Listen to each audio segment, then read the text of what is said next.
윤창중 칼럼스랑 TV, 윤칼세 TV는 어떤 스폰서도 없이 국민과 해외 동포 여러분의 자발적 구독료와 도서 구입에 따른 이윤으로 힘들게 운영되고 있습니다. 여러분에게 6권의 책을 권유합니다. 3년간의 죽음보다도 더 고통스러웠던 그 기록을 담은 피정, 그리고 박근혜 대통령 탄핵을 기록한 2017년 12월,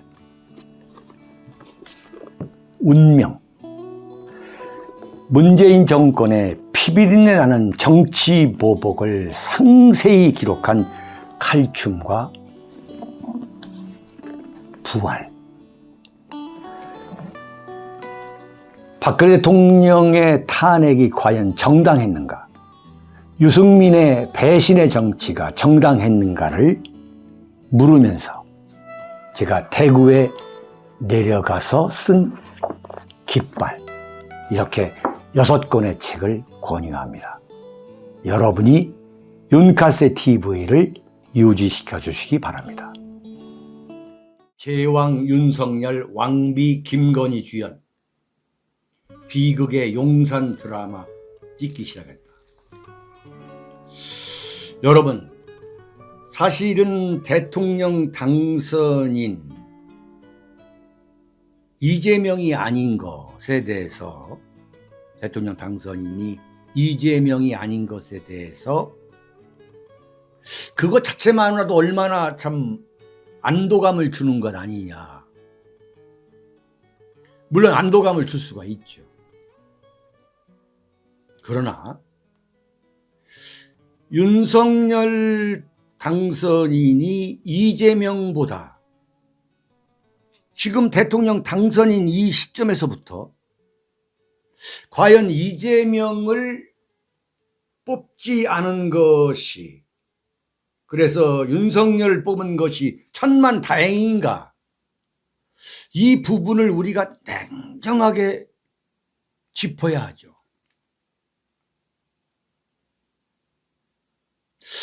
이건 사실 지금 윤석열 씨가 대통령 당선인으로서 하는 행동을 보면은, 어제 대통령 집무실을 용산에 하겠다, 거기까지를 보면은 과연 윤석열을 선택한 것이 옳은 선택이었는가?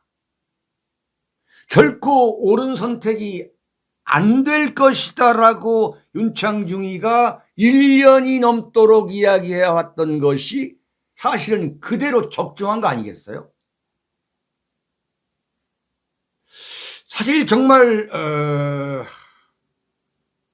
저도 마음이 좋지 않아요. 마음이 좋지가 않습니다. 제가 좋을 리가 없어요. 어떤 분은 댓글에 보니까 뭐 잘하려고 하는데 왜 초당부터 그러냐, 이렇게 얘기를 하는데, 정말 그런 이야기는 정말 하지 말아주길 바라요. 그런 분들 때문에 대한민국이 망하고 있는 거예요. 입만 열면 보수 우판이 어쩌고 하는 그런 분들 때문에 망하고 있는 거예요. 그런 분들 때문에 윤석열이라고 하는 대통령 후보가 탄생을 했고 결과적으로 대통령이 된 거, 이건 보수의 비극이 될 것이다. 조금도 틀리지가 않았죠. 제가 여러분께 대통령 선거제에 구조적이고 입체적이고 아주 포괄적이고 총체적으로 그 말씀드려왔던 것이 정말 소름이 끼치게 그대로 적중하고 있잖아요. 어제 윤석열이가 작대기를 들고 직접 그 무슨 국방부 청사 일대를 찍은 사진을 놓고서 브리핑을 하면서 대통령 집무실을 용산 국방부로 옮기겠다. 국방부는 합참으로 가고 합참은 수방사로 가면 된다. 그리고 대통령 공관은 한남동의 육군 참모총장 공간에 마련하겠다. 한마디로 말하면 말이죠. 윤석열이라는 인물은 무엇을 의미하느냐? 민주주의 선거라는 이름으로 현대판 폭군을 뽑은 겁니다. 이것은 윤석열 씨가 청와대를 해체하고 용산 국방부의 대통령 집무실을 만들겠다. 그리고 국방부는 합참으로 가고 합참은 수방사로 가고 내가 육군 참모총장 공관을 쓰겠다. 이건 폭군이에요, 폭군. 조선시대의 폭군으로 평가를 받았던 그 제왕들, 이른바 군인 출신 대통령도 감히 생각하지 할 수 없는 거였어요. 이건 정말 도저히 상식적으로 성립될 수 없는 일이 지금 대한민국에서 벌어지고 있다는 걸 알아야 돼요. 정말 대한민국 국민들이 정말 이게 거대한 각성을 해야 되는 거예요. 이건 민주주의, 소위 말하는 민주주의라는 차원에서 윤석열의 대통령 집무실 이전 결정을 보지 않으면 대한민국은 정말 위기입니다. 국가적 위기에 빠질 거예요. 국가가 해체되는 거예요, 지금. 여러분, 문재인 정권 이 폭정 5년 정말 얼마나 지긋지긋했습니까? 이 문재인의 폭정 5년보다 더 난폭한 방식의 국가 해체가 이루어질 것으로 저는 장담합니다. 윤석열의 버르장머리를 여기서 고치지 않으면 문재인 정권보다도 더 난폭한 방식으로, 더 거칠고 더 폭력적인 방식으로 대한민국이라는 나라가 해체가 될 것이다. 이건 이미 대통령 선거 전에 제가 그야말로 입이 아프도록 여러분들 귀에 뭐가 생기도록 제가 설명을 해드린 거예요. 100% 적중한 겁니다. 제가 참 저도 비참한 생각이 들어요. 저도 이러고 싶지 않아요. 정말 하고 싶지 않아요. 그러나 이것은 지금 대한민국을 살아가고 있는 하나의 정치부 기자 출신이랄까, 지식인이랄까, 때로는 어떤 용감하다고 할까, 이런 사람이라면 이걸 들고 일어나지 않을 수가 없는 거야. 어떻게 멀쩡한 청와대라는 데를 두고서 광화문으로 간다고 했다가 광화문 청사에 가려고 했는데 보니까 황당무계하거든. 그러니까 옆에 있는 외교부 청사로 쳐들어가려고 했다가 이거 완전히 화염병 던지면 끝나겠거든. 그러니까 지금 용산에 국방부, 대한민국의 이른바 국가안보의 요새야. 최고의 요새.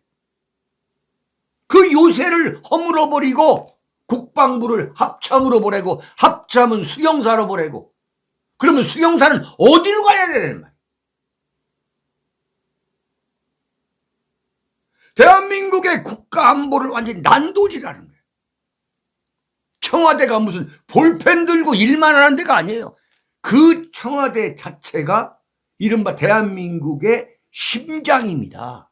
국가안보의 심장이에요. 거기에는 말이지 핵무기를 투하해도 대통령이 죽지 않게 만들 빵카가 있는 거야. 빵카가.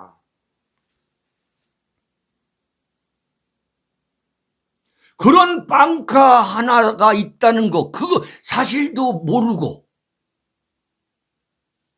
지금 이렇게 헤매다가 결국은 국방부로 간 거 아니에요. 국방부로. 나흘 만에. 광화문에서 하겠다. 이미 경호 문제 아무 문제 없다. 헬리콥터 뜰 수 있다. 관저는 국무총리 삼청동 관저로 하겠다. 그러다가 또 외교부 청사. 외교부 청사도 그게 볼펜만 갖고 책상만 갖고 하는 데가 아니라 무슨 컨테이너 막사가 아니라 거기에도 대한민국의 이른바 전 세계로 연결되고 있는 통신망, 대한민국 국가안보 그 시스템이 어떤 면에서 국방부보다도 더 몇 배 더 고도의 장비가 되어 있고 훈련된 직원들이 상주하는 곳이 외교부인데 그걸 해산하고 그러다 안 되니까 한마디로 말하면 국방부가 밀린 거지. 네? 지금 이런 일이 벌어지고 있는 거예요. 이것은 조선시대 어느 폭군이나 대한민국 군인 출신 누구도 감히 상상하지 못한, 감히 청와대를 해체한다? 아무리 폭군이라도 이게 천도인데 대통령 집무실을 옮기는 건 사실상 천도입니다. 천도예요. 이것을 군왕 마음대로 한다? 대통령 출신 마음대로 한다?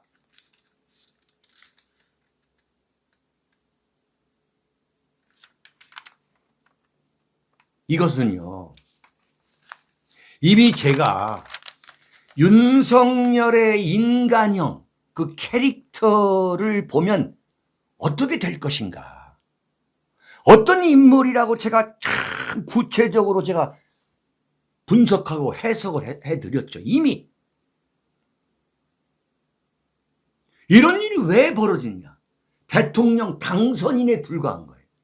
그것도 0.73% 24만 표로 간신히 대통령이 됐잖아요. 그런데 작대기 들고 내가 가겠다 이거야. 자, 이걸 볼 때 제가 윤석열에 대해서 뭐라고 했죠? 권력과 출세를 위해서는 수단과 방법을 가리지 않는 권력 만능주의자다. 권력 지상주의자다. 그 면모를 그대로 보여준 거예요. 네? 이런 가치관과 이런 인간형, 이런 캐릭터이기 때문에 박근혜 대통령을 뇌물죄로 엮어서 45년 구형을 때리는구나. 네? 45년의 구형.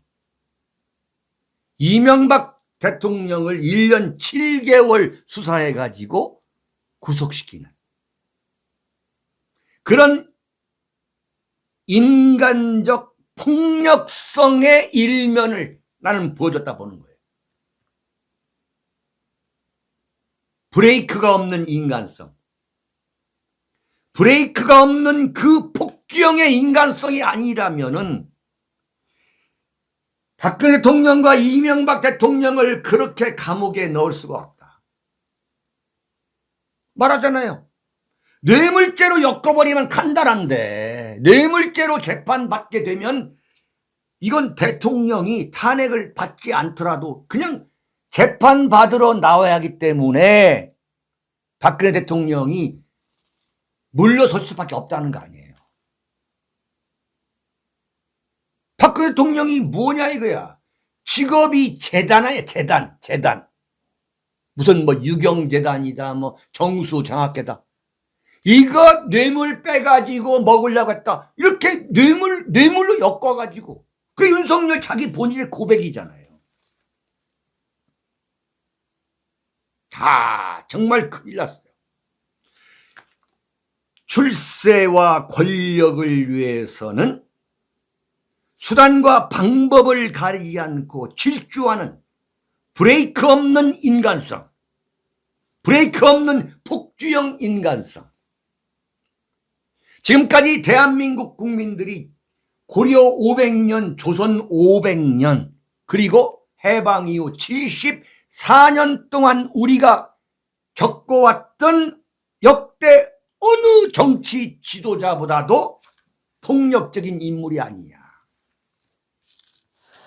나는 그렇게 분석합니다. 이걸 잘 봐야 되는 거예요. 이게 무슨 청와대를 옮겨가지고 국방부?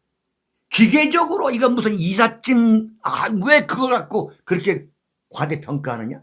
천만에요.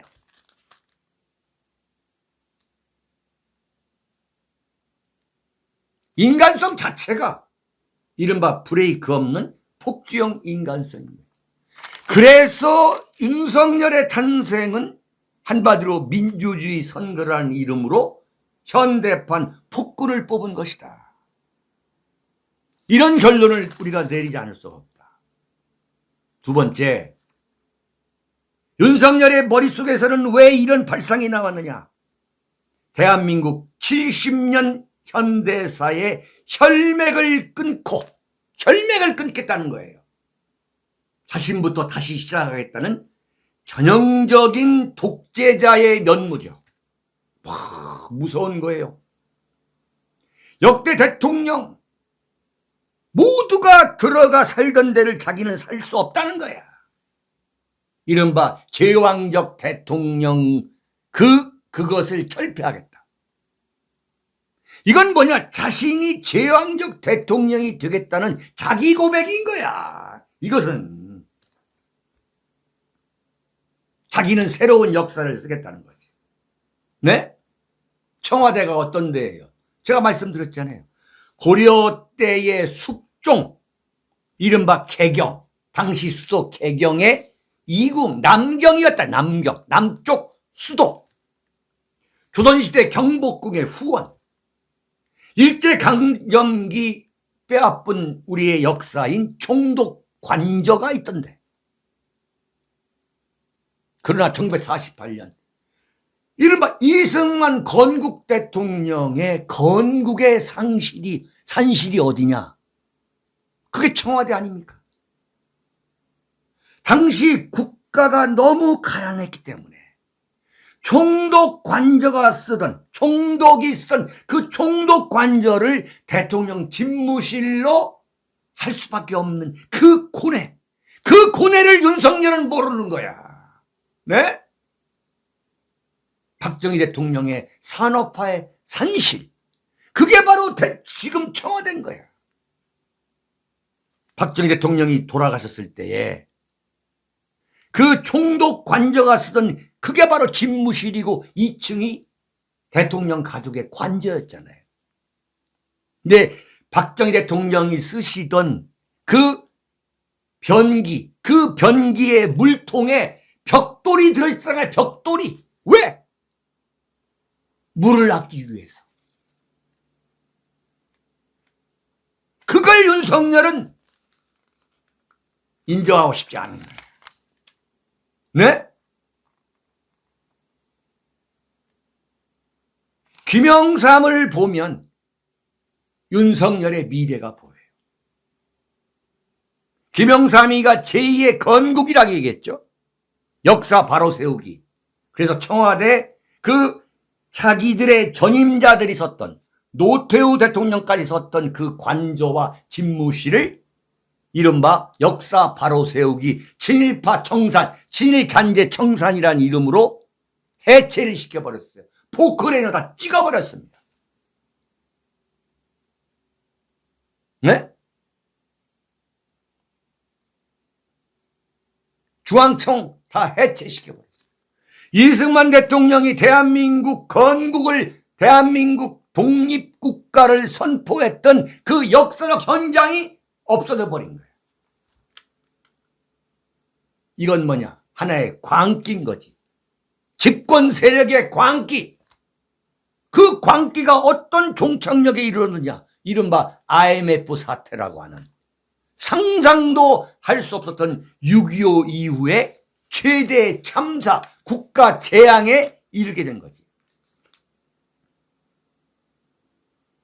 세 번째, 윤석열이가 대통령 집무실을 용산 국방부로 옮기겠다고 하는 그 발상의 세 번째는 뭐냐? 이른바 군대를 경시하는 아주 못된 이른바 무인 박대적 인식이지. 청와대를 국민에게 돌려준다? 그러기 위해서 국방부 합참을 자리를 밀어내고 대통령이 들어간다? 이 발상 자체가 이건 한마디로 군을 졸로 보는 거야. 응?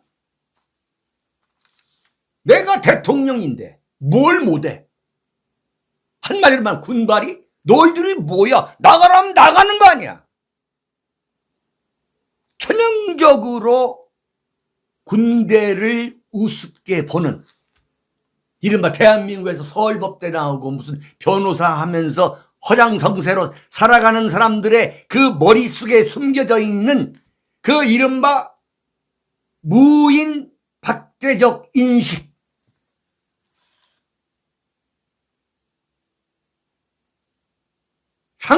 상상할 수 없는 거지. 바이든 대통령이 국민과 더 가까워져야 한다고 해가지고 그런 생각을 하지도 않지만 백악관 버리고 펜타곤으로 들어간다. 이거 상상이나 해봤어요? 푸틴이 크레물린 궁을 버리고 러시아 국방부로 들어간다. 이건 푸틴도 상상할 수 없는 거야. 우리는 지금 제왕을 뽑아놓은 거야. 청와대 자체가 대한민국의 심장인 거야. 대통령 자체가 이건 대한민국의 상징인 거야. 북한의 공격으로 대통령이 공격을 받으면 대한민국 자체가 공격을 받는 거야. 이거 정말 어떻게 하면 좋아요? 응? 청와대 그 자체가 안보의 요람이요? 국방부 합참 수도방 수방사 수도방위 사령부 이 자체가 대한민국을 지키고 있는 요람인 거야. 안보 요람이야. 이걸 허물어 보겠다? 아니 상식을 갖고 상식을 이건 상식도 안 되는 대통령을 지금 뽑아놓은 거야. 대한민국 국민들이. 응? 무슨 뭐 백악관 모델을 생각했다? 언제부터 윤석열이가 대통령이 될 생각을 언제부터 했는데? 김영석 교수 검찰총장 그만두고 작년 3월 4일 날 은둔하다가 첫 번째 찾아간 분이 김영석 교수잖아요. 김영석 교수한테 물어봤잖아요. 제가 정치해야 되겠습니까? 물어봤다며요. 자, 이런 일이 왜 벌어지느냐?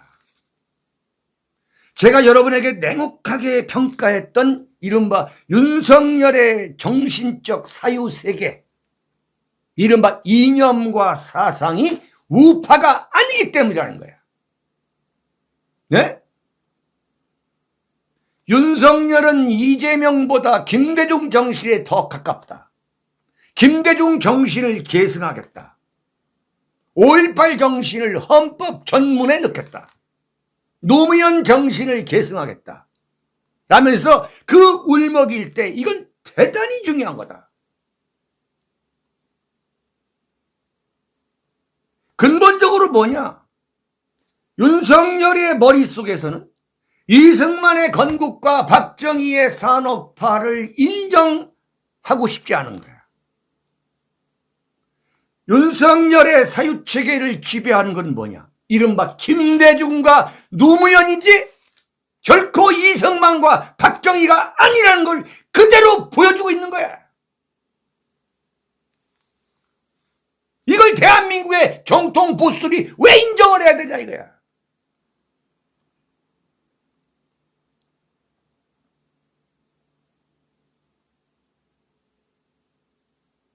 김대중이가 자신의 생명이 다가오자, 생명의 끝이 다가오자 쓴 그 김대중 자서전에 있어.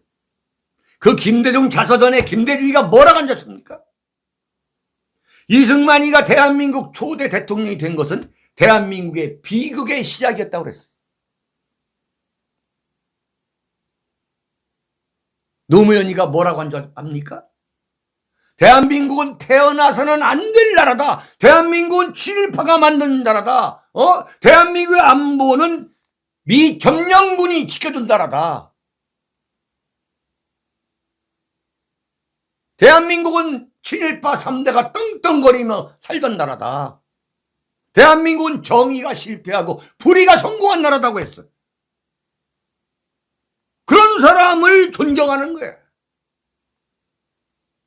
근본적으로 싸구려 좌파, 그 싸구려 좌파, 대한민국은 태어나서는 안 된다고 하는 그 싸구려 좌파의 정신을 윤석열이가 이어받았음을 그대로 입증하고 있는 게 이번 대통령 집무실 이전이다 이거지.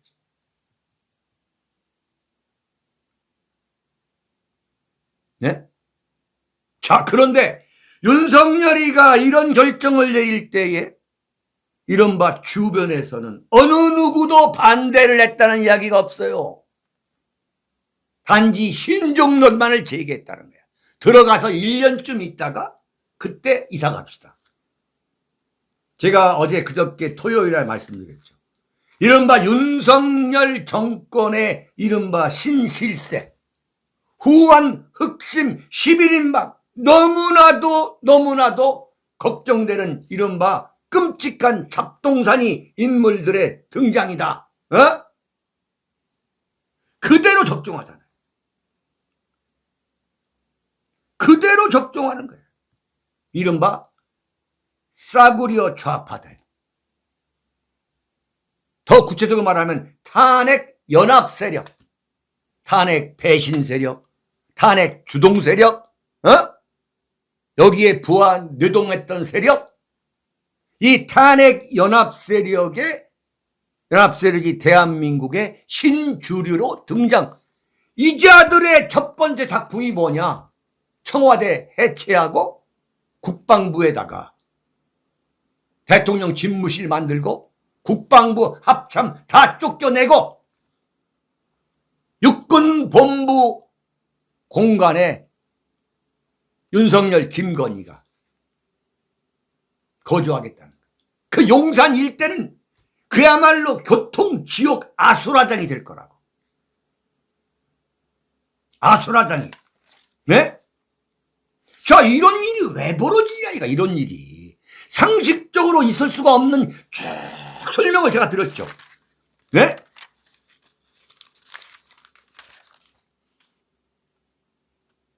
여섯 가지 결정적인 게 뭐냐. 이건 무속의 이른바 무속인의 영향력이 가장 결정적이지 않았다면 이건 상식적으로 이해할 수 없는 거예요. 그래서 제가 이른바 비극의 용산 드라마를 찍기 시작했다. 이런 불길한 예감을 여러분께 제가 말씀을 드립니다. 자, 5년 윤석열 임기가 만약에 5년을 간다고 합시다. 네? 가지 않을 수도 있는 거예요. 내가 볼 때는. 윤석열 임기가 만약에 5년 다 끝낸다고 합시다. 그 새로운 대통령이 다시 돌아가겠다, 청와대로. 이게 지금 대한민국 갖고 장난을 치는 거예요? 너희들이 정권을 잡았다고 해서 대한민국 갖고 장난을 치냔 말이야, 너희들이 정말.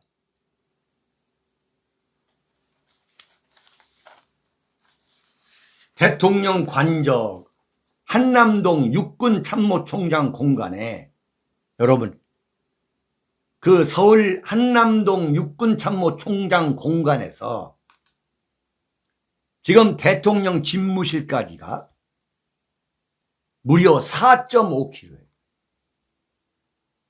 윤석열이가 뭐라 하냐면 3분 내지 5분이면 도착한다는 거예요. 말이 안 되는 거지. 이른바 그 한남동 육군참모총장 공관에서 국방부란 데가 어디냐면 삼각지입니다. 배후에 돌아가는 삼각지.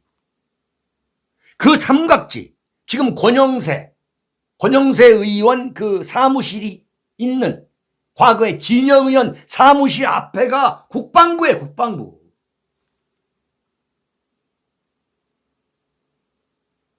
전혀 영향을 안 줄 거다. 영향을 안 준다. 교통 영향을 안 준다. 말이 안 되는 거죠. 용산 일대뿐만 아니라 서울 시내 교통이 완전히 마비될 거예요. 네, 완전히 마비될 겁니다. 이렇게 되면 어떻게 되느냐? 네, 제가 두 번째 말씀을 드릴게요. 두 번째 칼럼에서.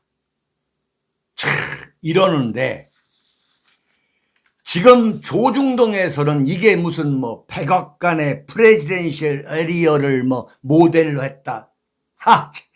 웃기고 있는 거죠.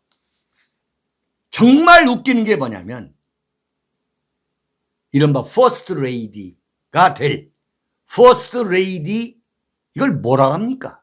예비 후보죠. 예비 후보도 아니죠 뭐.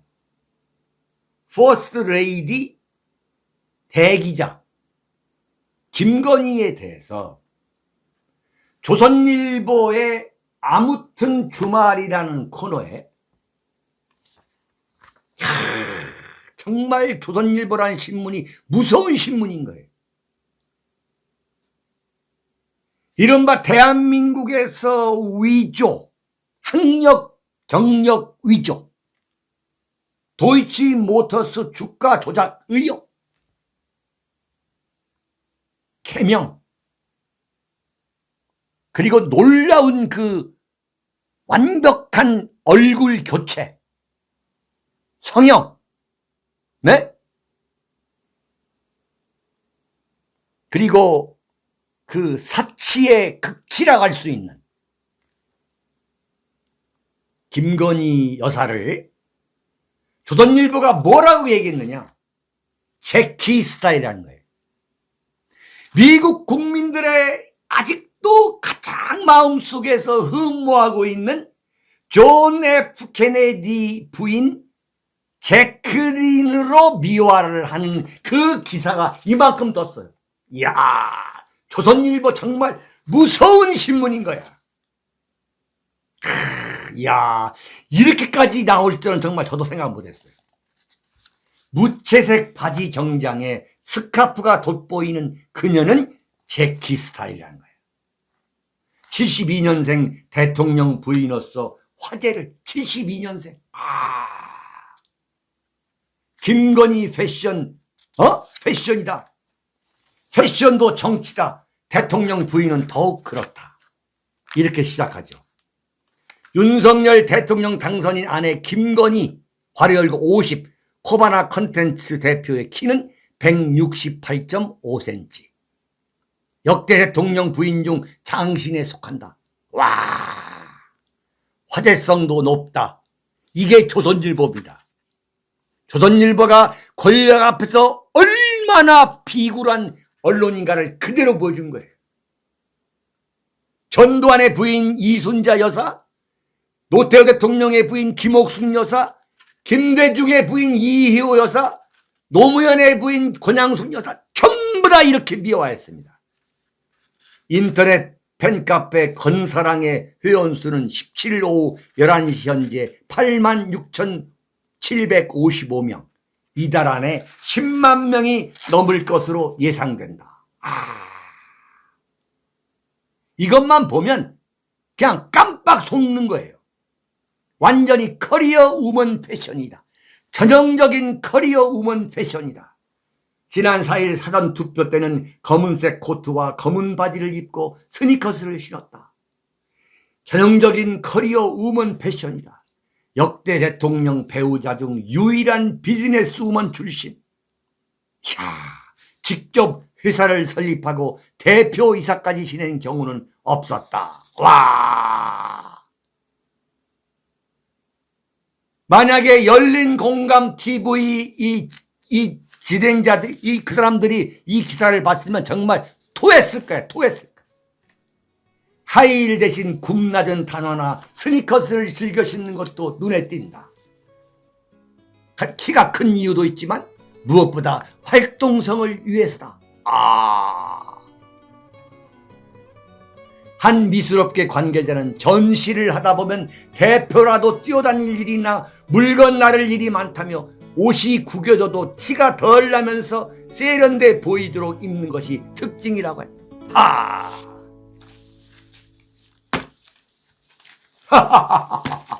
네, 참 대단합니다.